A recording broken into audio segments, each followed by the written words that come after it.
Welcome to the Voice of UK News Updates. और साबिक वज़ीर-ए-आज़म सरदार तीक अहमद खान ने कहा कि 8 अक्टूबर का दिन कश्मीर में तबाही व बर्बादी के साथ अज़्म ग़ौमत की अलामत भी है।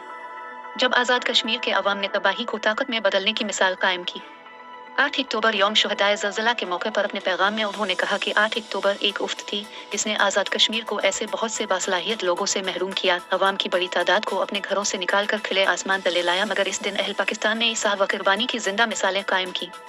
पाकिस्तान के अवाम ने इस मौके पर मुतासरीन ज़लज़ला की हर अंदाज से मदद करके एक जहती इसाह और ताउन की एक नई तारीख रकम की। उन्होंने कहा कि जिंदा कौमों पर हर मुश्किल लम्हात आते हैं, मगर मुश्किलात के गम में गलने के बजाय रास्ते बनाना ही जिंदा कौमों का शिवा है। उन्होंने कहा कि आज़ाद कश्मीर के अवाम ने गिर कर संभलने और तखरीब को तामीर में बदल कर मजबूत आसाबी का मुजाहिरा किया। उन्होंने कहा कि 8 अक्टूबर का ज़लज़ला हमारी आने वाली नस्लों के लिए एक सबक है कि इंसान को चैलेंजेस का मुकाबला कर के लिए हर वक्त तैयार रहना चाहिए। सरदार तीक अहमद खान ने शुहदा ज़लज़ले की दर्जात बुलंदी के लिए दुआ की। उन्होंने कहा कि 8 अक्टूबर 2005 का ज़लज़ला एक अजीम सानिहा है। शुहदा ज़लज़ला को खराज अक़ीदत पेश करते हुए सदर मुस्लिम कॉन्फ्रेंस ने कहा, 2005 के तबाहकुन ज़लज़ला से बेपनाह कीमती जानी व माली नुकसान हुआ। दुख के इन लम्हात में पाकिस्तान की अवाम, हुकूमत और आलमी बरादरी का अजीम किरदार रहा है। उन्होंने बरवक्त इमदाद करके इंसानियत के वक़ार के लिए काम किया है, जिस पर आज भी आज़ाद कश्मीर के अवाम और हुकूमत उनका शुक्रिया अदा करते हैं।